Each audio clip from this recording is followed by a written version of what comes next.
Hello student, welcome to my YouTube channel. I hope you all are doing well. Today my lecture is based on accounting equation. Accounting equations. जब basic principles मैंने पढ़ाया था last lecture में, तो मैंने यहाँ आपको एक ड्यूल एस्पेक्ट पढ़ाया था, ओनर इक्विटी पढ़ाया था।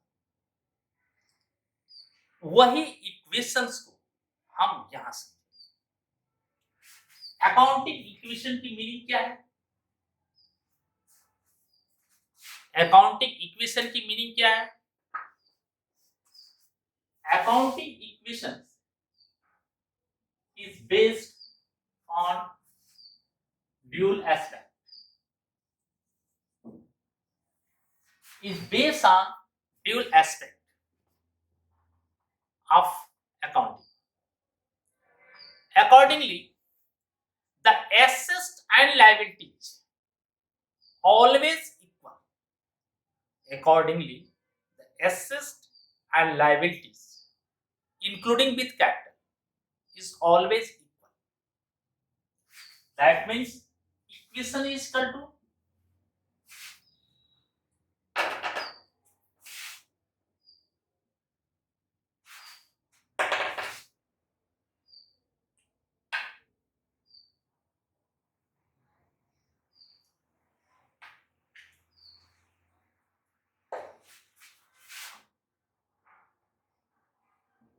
basic equation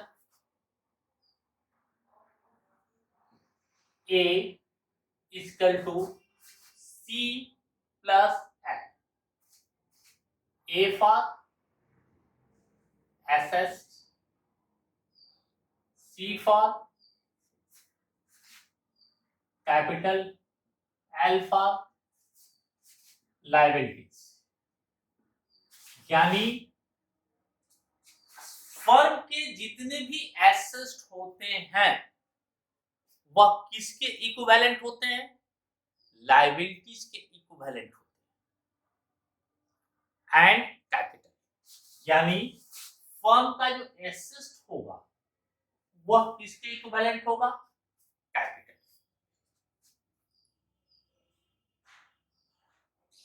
सपोज कीजिए आपने 1 लाख रुपए से बिजनेस शुरू किया, तो 1 लाख रुपया आपके पास एसेट है और ये आपका कैपिटल है। मैंने पहले ही बताया था business and businessman both are different. All accounting rules are applicable for the business, not for the businessman. तो 1 लाख रुपया कैपिटल के रूप में इन्वेस्ट हुआ तो वो एसेट के रूप में, कैश के रूप में आता। अब आगे चल के अगर आपका कैपिटल 1 लाख रुपया है और एसेट 1,10,000 रुपया है, इसके क्या रीजन? क्या एक टोटल एसेट 1,10,000 है, हमने कैपिटल 1 लाख लगाया, इसके 2 ही फंड हो सकते हैं, 2 वे हो सकता है। आइदर प्रॉफिट आपने अर्न किया और लायबिलिटीज। लायबिलिटीज मींस क्या? Amount due but not paid. Amount जो है, पैसा जो है वो अभी दिया नहीं गया है, वो पैसा है। तो यहाँ पर अगर 10,000 रुपया आपने किसी से लोन लिया है, लायबिलिटी लिया, तो 10,000 लायबिलिटी होगी, तो दोनों मिलकर कितना हो गया? 1,10,000। इसके बराबर एसेट होना चाहिए। ये ड्यूल एस्पेक्ट सिस्टम हमारा कह रहा है। अब जरा इसी क्वेश्चन के फार्मूले को मैं ले रहा हूं, हम इसी इक्वेशंस को दूसरे तरीके से देख रहे हैं कि कैपिटल इज इक्वल टू क्या। तो इसका दूसरा इक्वेशन है capital is equal to M - N। यानी एसेट में से अगर लायबिलिटीज घटा दें, सपोज कीजिए एसेट है, यहां से 1 लाख रुपए कितना कैपिटल है मेरे को पता नहीं है, कैपिटल इज क्वेश्चन। तो 1,10,000 एसेट है, एक कैपिटल इज टू 1,10,000, लायबिलिटीज कितनी है 10,000, अगर माइनस कर दें तो हमारा कैपिटल कितना हो गया 1,00,000। अब इसी को अगर हम लायबिलिटीज फाइंड आउट करना चाहें, हमारे पास कैपिटल है 1,00,000, लायबिलिटीज हमको नहीं पता, यहाँ क्वेश्चन मार्क है लायबिलिटीज, तो हम लायबिलिटीज कैसे मालूम करेंगे, ए माइनस सी, एसेट माइनस कैपिटल निकाल दें तो जो बैलेंस आएगा वो हमारा क्या हो गया लायबिलिटीज हो गया। ए एसेट आपका 1,10,000 माइनस कैपिटल आपका 1,00,000, तो लायबिलिटीज आपकी कितनी होगी 10,000।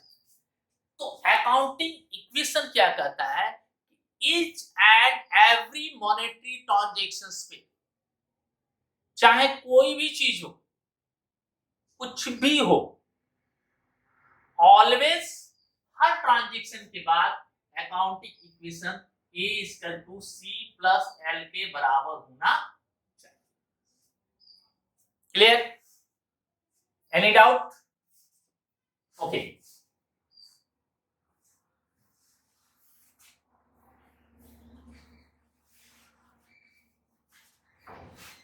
अब आप देखिए A equal to C plus L, balance sheet का इससे बहुत बड़ा रिलेशन है, क्योंकि बैलेंस शीट के जितने भी कंटेंट्स हैं वो इसी चीज को प्रूव करते हैं, जिनके बीच में जो है ये जो भी एलिमेंट्स हैं, जो भी कंटेंट्स हैं, ये सब इस चीज को रिफर करते हैं और ये ऑलवेज उस चीज को प्रूफ करता है बैलेंस शीट।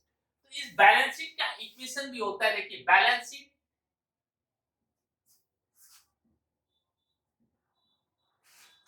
ये होता है liability side,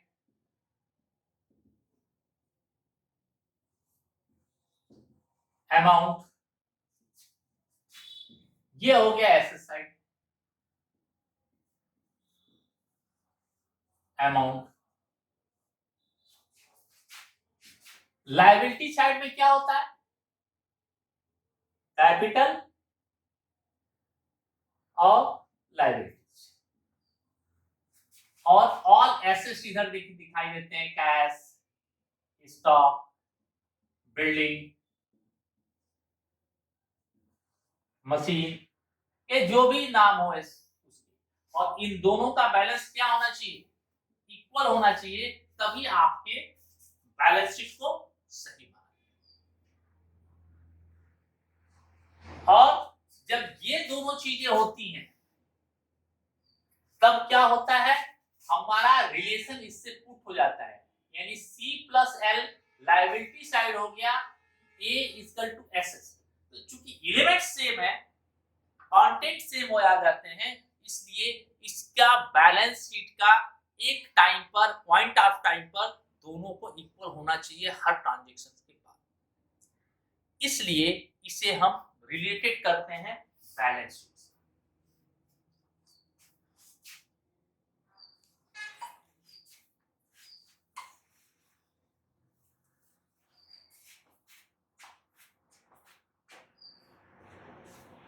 Types of transactions.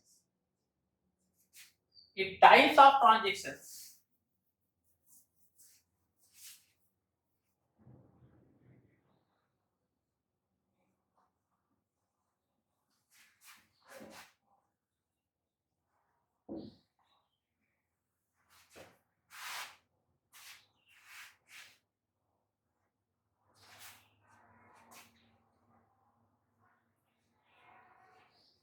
two-sided,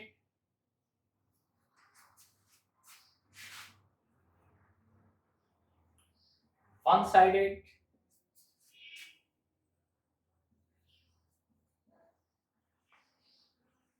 more than two-sided।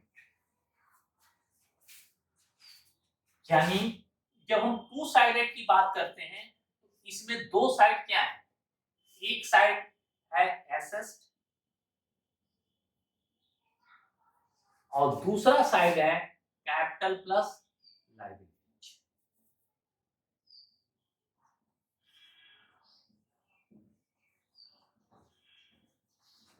कि एक साइड ये है, एक साइड ये है। तो टू साइडेड का मतलब इफेक्टेड जब अफेक्ट करता है ये, तो ये दोनों साइड में करता है। एक तो करता है एसेट साइड में, दूसरा करता है कैपिटल प्लस लायबिलिटी में। समझ में आ रही है बात? टू साइडेड के मतलब एक तो एसेट साइड में करता है, एक दूसरा कैपिटल या लायबिलिटी साइड में करता है। वन साइडेड का मतलब to effect only in one side, यानी इफेक्ट हो। एक चीज समझ लीजिए कि हर ट्रांजैक्शन में इफेक्ट होंगे, जितना अमाउंट आएगा, जितना अमाउंट प्लस होगा उतना ही अमाउंट कहीं ना कहीं से माइनस होगा, या कहीं से कोई अमाउंट माइनस होगा जितना, उतना ही अमाउंट प्लस भी होगा, कहीं ना कहीं प्लस होगा, तभी अकाउंटिंग इक्वेशन इक्वल होगी, अदरवाइज नहीं। तो एक टू साइडेड में एक साइड मान लीजिए एसेट साइड प्लस हुआ तो श्योर है कैपिटल और लायबिलिटी साइड भी प्लस होगा। एसेट साइड अगर माइनस हुआ तो श्योर है कैपिटल एंड लायबिलिटी साइड भी माइनस होगा। ये टू साइडेड इफेक्ट है, एक एसेट साइड में दूसरा कैपिटल या liability side. One sided affected का मतलब ट्रांजैक्शन तो दो तो होगा, हर ट्रांजैक्शन दो होगा, लेकिन इसका इफेक्ट या तो केवल एसेट साइड में होगा या कैपिटल या लायबिलिटी साइड में। समझ बात आ रही है? जैसे सपोज के लिए आपने 1 लाख रुपए से बिजनेस स्टार्ट किया, तो आपका कैश नाम का एसेट 1 लाख रुपया हुआ, तो कैपिटल भी आपका हुआ 1 लाख रुपया। अब देखिए ये टू साइडेड है, यानी एक एसेट साइड दूसरा कैपिटल साइड, यानी यहां कैश में भी प्लस 1 लाख रुपया, कैपिटल में भी प्लस 1 लाख। क्लियर? दूसरी चीज, अब इसी को देखते हैं वन साइडेड को। वन साइडेड आ गई यहां 1 लाख रुपए में से हमने 50,000 रुपए का गुड्स परचेज किया, कैश गुड्स परचेज किया। तो आप यहां देखिए एक एसेट कैश है, दूसरा एसेट हमारा क्या हो गया, गुड्स। तो 50,000 रुपया एक ही साइड में, केवल एसेट साइड में कैश से माइनस हुआ और दूसरे साइड एसेट में क्या हो गया, इंक्रीज कर गया। अब आपका कैश कितना बच गया, 50,000, और गुड्स कितने का बच गया, 50,000। यानी टू साइडेड इफेक्ट, एक ही ट्रांजैक्शन। अब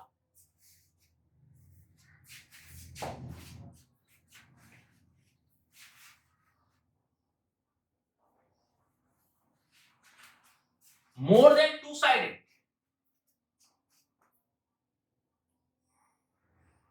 यानी दो से अधिक जगह वो इफेक्ट करता है।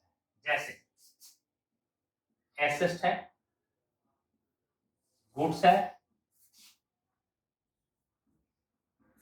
लायबिलिटीज है, कैपिटल। मान लीजिए 1 लाख रुपया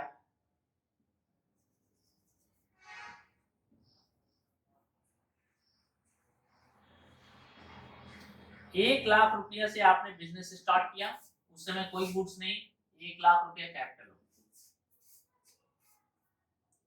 1 लाख रुपया कैपिटल हो गया। अब ये देखिए आपने गुड्स परचेज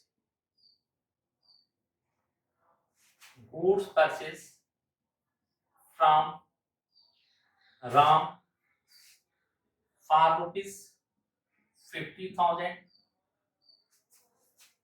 30,000 ऑन क्रेडिट।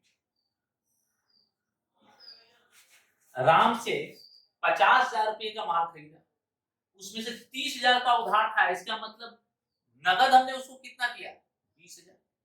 अब देखिए कैसे इफेक्ट करता है इसमें। आपके पास गुड्स कितना आया, 50,000 गुड्स हुआ, 50,000 आपने गुड्स में प्लस कर दिया। आपने कितना कैश दिया, how much cash paid against rupees 50,000, only rupees 20,000। 20,000 आपने क्या किया, कैश से माइनस कर दिया।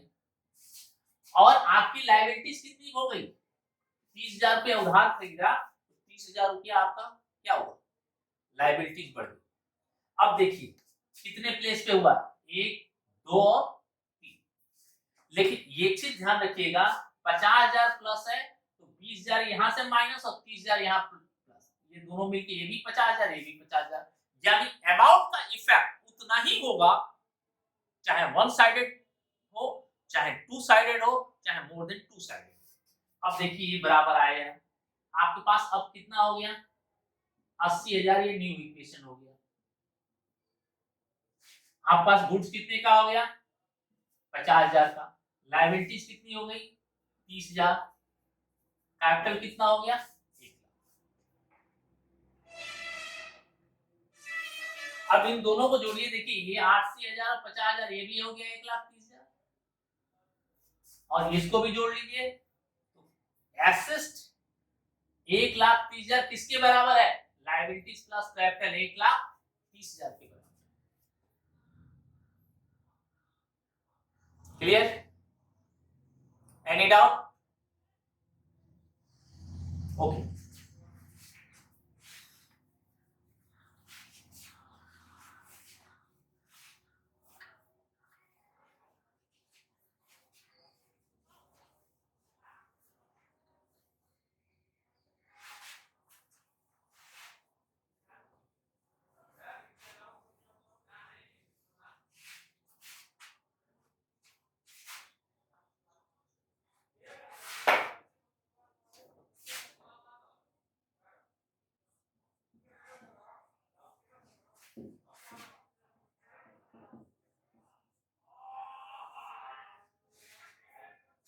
इंपॉर्टेंट पॉइंट आप अपने बुक्स, सॉरी अपनी कॉपी और पेन ले लीजिए, उस पर लिख लीजिएगा, आपके लिए बहुत फायदा रहेगा। 4 इंपॉर्टेंट मैं चीज लिखवा रहा हूं,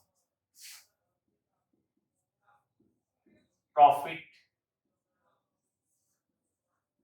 गेन एक्सेट्रा, और आपकी गेन इनकम लिख लीजिए।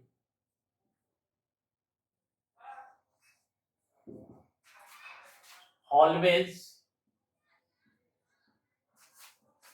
एडजस्टेड फ्रॉम कैपिटल, ये ऑलवेज कहां से एडजस्ट होगा, कैपिटल से एडजस्ट होगा, और ये क्या होगा, कैपिटल में प्लस होगा।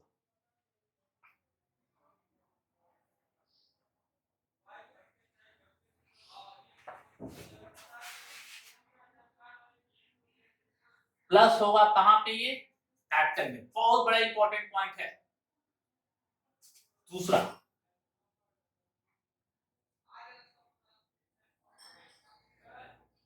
एक्सपेंसेस और लॉस, ये भी माइनस होगा कहां से, कैपिटल से, यानी both profit, gain in income and expenses or loss always adjusted from capital, always adjusted from capital. Clear, दो और important point,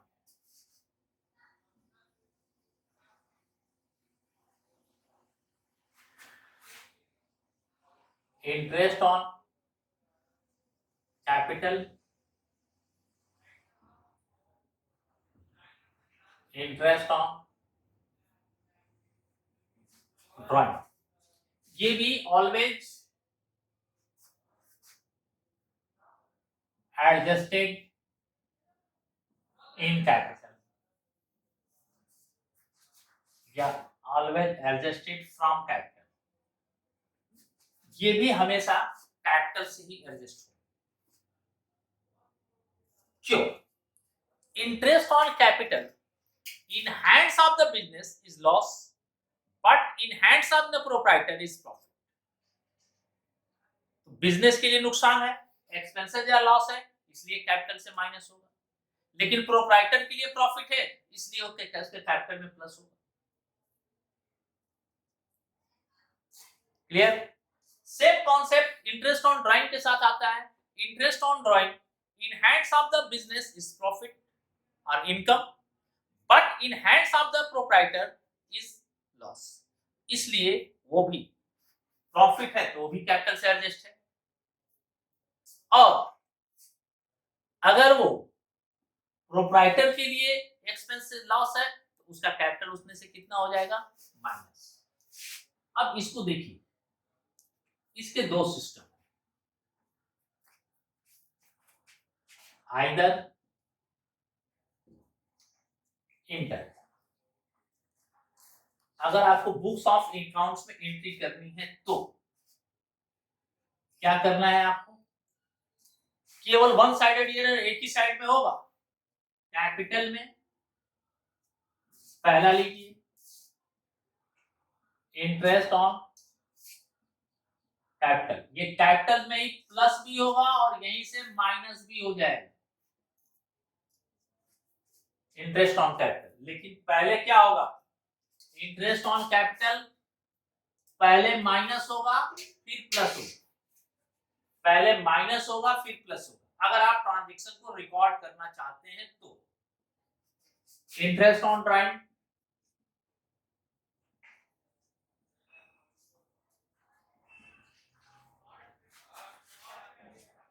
plus and minus,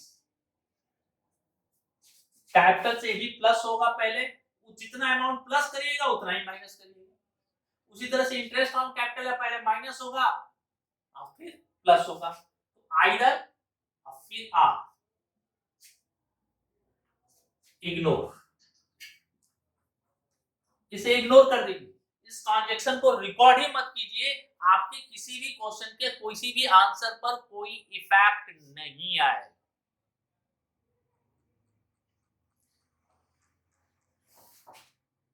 समझ में आया? और इस चीज को अब मैं एक क्वेश्चन लेता हूं, उस क्वेश्चन पे एक चीज को समझाता हूं।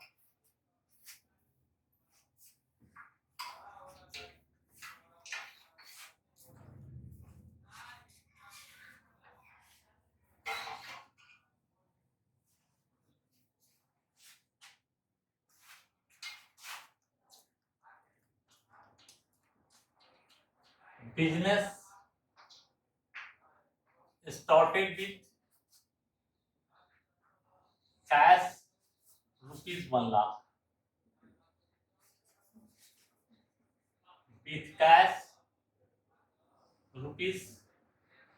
₹50,000 and goods ₹50,000.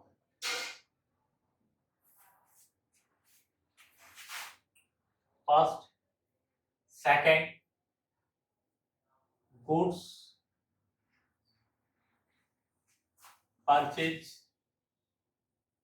from X for ₹10,000 on cash. Third, goods purchases from Y for ₹5,000.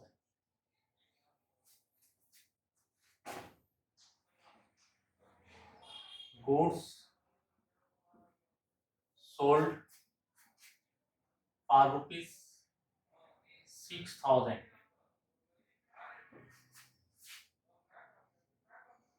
Cost ₹5,000.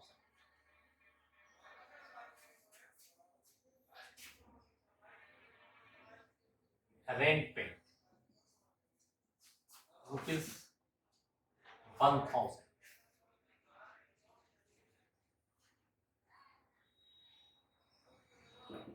Commission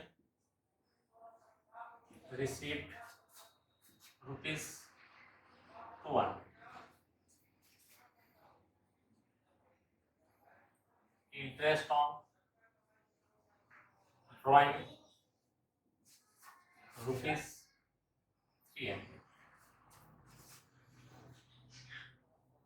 Goods sold to Ram ₹8,000. Cost ₹7,000.